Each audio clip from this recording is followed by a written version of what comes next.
This is a scrub plane. This one is made in Germany. It's a 1¼ inch body, and I believe this is probably around 100 years old.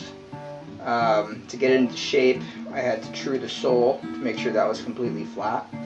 Opened the mouth up a little bit and filed that down, and then also worked on the blade. All the adjustments on these old wooden planes are made with hammer taps. So to release the blade and the wedge, you wrap the back a couple of times. This one's wedged in there pretty good. That releases the wedge and the blade.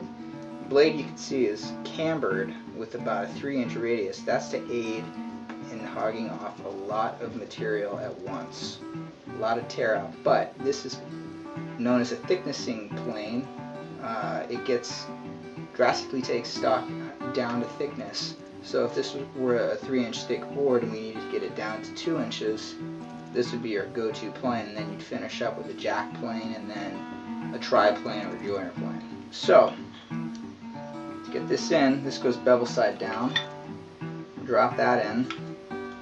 Secure the wedge lightly, and then to set up the plane, we'll sight down the sole, and we'll see. We want to get that dead centered in. Our lateral adjustment is a tap left to right on the blade. So if the right side is high, we tap it on the side that is high. Get that centered, and then going to advance the blade a little bit.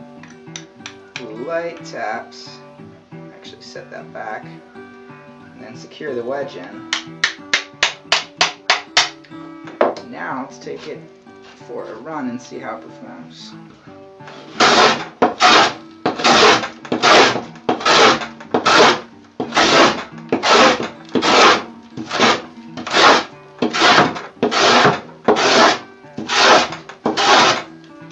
As you can see, it wastes wood pretty quick.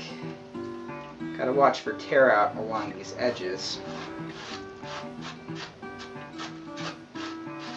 Definitely don't want to do this with wood that is already surfaced and close to your mark, because you'll get tear out. One way to relieve that is to run a chamfer with a block plane on this end, and that'll round over the corners so that you won't get tear out so easily. But as you can see, thickness is super quick.